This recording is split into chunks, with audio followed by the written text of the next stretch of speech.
எல்லோருக்கும் வணக்கம். இன்றைக்கு நான் உங்களுக்கு ரொட்டி தான் செய்து காட்ட போகிறேன். இது 2 கப்பு இதால் எடுத்துருக்கிறேன். அதோட சேர்த்து இதுக்கு தேவையான அளவு உப்பு, 1/2 கப்பு தேங்காய் பூ எடுத்துருக்கிறேன். தேங்காய் பூ உண்டனை போடணும். இது தேங்காய் பூ ரொட்டி தானே, அப்போ அதால் நான் இது ஃப்ரெஷ் தேங்காய் பூ தான் உடனே திரும்பினது. அப்போ இதில் அரைவாசி போட்டிருக்கிறேன். இதை இப்படி கலந்து போட்டு இதுக்கு கொஞ்சம் கொஞ்சமாக பச்சை தண்ணியை விட்டு குழைப்போம். இந்த ரொட்டி தேங்காய் பூ போடுறதால சும்மாவே இந்த ரொட்டியை சாப்பிடலாம். நான் இதுக்கு சம்பல் அடிக்க போகிறேன்.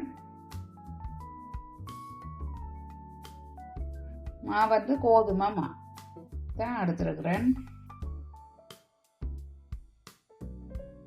இப்போ எல்லாம் படிவா குழைச்சாச்சுது. இதை ஒரு 10-15 நிமிஷம் இப்படியே கிடக்கட்டும். இதுக்கு ஒரு பதமும் இல்லை. இப்படி இருந்தால் சரி. மாவையும் தேங்காயும் போட்டு தண்ணியாக அளவாக விட்டு குழைச்சா சரி. இப்போ இது ரெடி ஆகிடுது. இதை ஒரு 15 நிமிஷம் இப்படியே வைப்போம். இது மாவை இப்படி கொஞ்சம் போட்டுட்டு குழைச்ச மாவில் சின்ன சின்ன போலாக எடுத்து இதை தட்டி எடுப்போம்.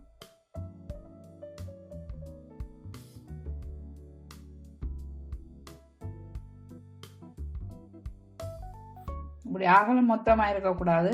இந்த அளவு ஓகேயா இருக்கும். இந்த பாருங்க, இதை இப்படி எல்லாத்தையும் தட்டி தட்டி எடுப்போம். இப்போ மற்றதையும் உண்டு எடுத்து இப்படி தட்டி தட்டி எல்லாத்தையும் எடுப்போம்.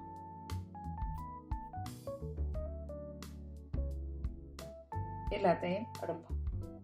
இப்போ பேனை வச்சுட்டு அதை சூடாக்கி போட்டு நாங்கள் இதை தட்டி வச்ச ரொட்டியை போட்டு எடுப்போம். இது மற்ற பக்கத்துக்கும் இதை திருப்பி விடுவோம். அதே மாதிரி இன்னும் ஒருக்கா திருப்பி போட்டு இப்போ இதெல்லாம் வேகி எடுத்து இனி இதை எடுப்போம்.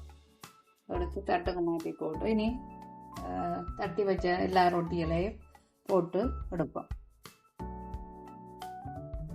இப்போ எல்லாம் ரொட்டி எல்லாம் சுட்டு முடிஞ்சது. இனி வாங்க சம்பல் அடிப்போம். இப்போ பேனை வச்சுட்டு கொஞ்சம் எண்ணெய் விட்டுட்டு, கணக்க தேவையில்லை, நான் ஒரு 7 மிளகாய் எடுத்து வச்சுருக்கிறேன். அதையும் இதை போட்டு பொரிச்செடுப்போம். இப்போ மிளகாய் பொரிஞ்சு கொண்டு வருது. இந்த இடையில நான் 1/4 டீஸ்பூன் சின்ன ஜீரகம் போட்டிருக்கிறேன். அதையும் போட்டு பொரிச்செடுப்போம். மிளகாய் பொரிச்செடுத்தாச்சுது. இனி இதை உரலுக்க போட்டுட்டு பிடிப்போம். முதல் செத்தலை பிடிச்செடுப்போம். இப்போ சின்ன ஜீரகம் ஏன் போட்டுறான்னு சொன்னால், நார்மலாக தேங்காய் பூ டக்கண்டு புளிக்க பார்க்கும். ஆனால் சின்ன ஜீரகம் போட்டு சம்பல் இடிச்சால் அது நாளைக்கும் வச்சு சாப்பிடலாம். நீங்கள் இப்படி சின்ன ஜீரகம் போட்டு இடிச்சு செய்து சாப்பிட்டு பாருங்க. அடுத்த நாள் சாப்பிட்டு சொல்லுங்க அப்படியே. இப்போ ஏதாவது இடிச்சு எடுப்போம். இப்போ செத்தால் இடிச்சாச்சுது. இதுக்கு 4 கறிவேப்பிலையும் 6 சின்ன வெங்காயம் எடுத்துருக்கிறேன். அதையும் சேர்த்து இடிப்போம். இப்போ வெங்காயம் எல்லாம் இடிவெட்டு எடுத்து இதோட சேர்த்து நான் இந்த புளி கொட்டை எடுத்து போட்டு நான் கரைச்சி விடையில் அப்படியே தான் போட போகிறேன். அப்போ அதையும் சேர்த்து இடிப்போம். கொட்டை இருந்தால் எடுத்து போட்டு போடணும். இப்போ அதை முடிச்சு போட்டு நான் பாதிக்காயில் தேங்காய் எடுத்து வச்சிருக்கிறேன். உடனே திருவினது தான். அதையும் போட்டு இதை இடிப்போம்.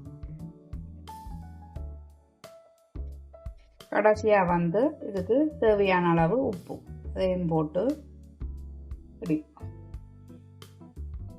இப்போ பாருங்க, சம்பல் ரெடி ஆகிடுத்து. உப்பு காணுமோண்டு பார்த்து இதை இறக்குங்கோ. சின்ன வெங்காயம் போட்டதானே, நல்லா சின்ன வெங்காயம் போட்டால் நல்லா சம்பல் டேஸ்ட்டாக இருக்கும். மற்றது சின்ன ஜீரகம் மீன் போட்டுனான்னு சொன்னால், நார்மலாக காலமாக சம்பல் இடித்தால் பின்னேரம் பார்க்கும்போது கொஞ்சம் புளிக்கிற தன்மை தேங்காய் பூந்த தன்மையை அப்படித்தானே. அதால் சின்ன ஜீரகம் போட்டால் அது வந்து அடுத்த நாளும் நீங்கள் வெளியில் வச்சு சாப்பிடலாம், பழுதாகாது. சின்ன ஜீரகம் போட்டு இடிச்சு போட்டு சம்பல் செய்து பாருங்க, இப்படி இருக்குண்டு பழுதாகவே மாட்டுது, வச்சு சாப்பிடலாம். ஓகே, இப்போ இதை நாங்கள் இறக்குவோம். பாருங்க, எங்களோட ரொட்டியும் சம்பலும் ரெடியாக எடுத்து இனி நாங்கள் வந்து ரொட்டியோட இந்த சம்பலையும் சாப்பிடுவோம். ரொட்டி என்றாலே எல்லாருக்கும் பிடிக்கும், அதோட சேர்த்து சம்பளம் சாப்பிட்டா அந்த மாதிரி இருக்கும். ஓகே, நீங்களும் செய்து சாப்பிட்டு அப்படி இருக்குன்னு லைக் பண்ணுங்க, கமெண்ட் பண்ணுங்க, ஷேர் பண்ணுங்க, மறக்காம சப்ஸ்கிரைப் பண்ணுங்க. நன்றி, வணக்கம்.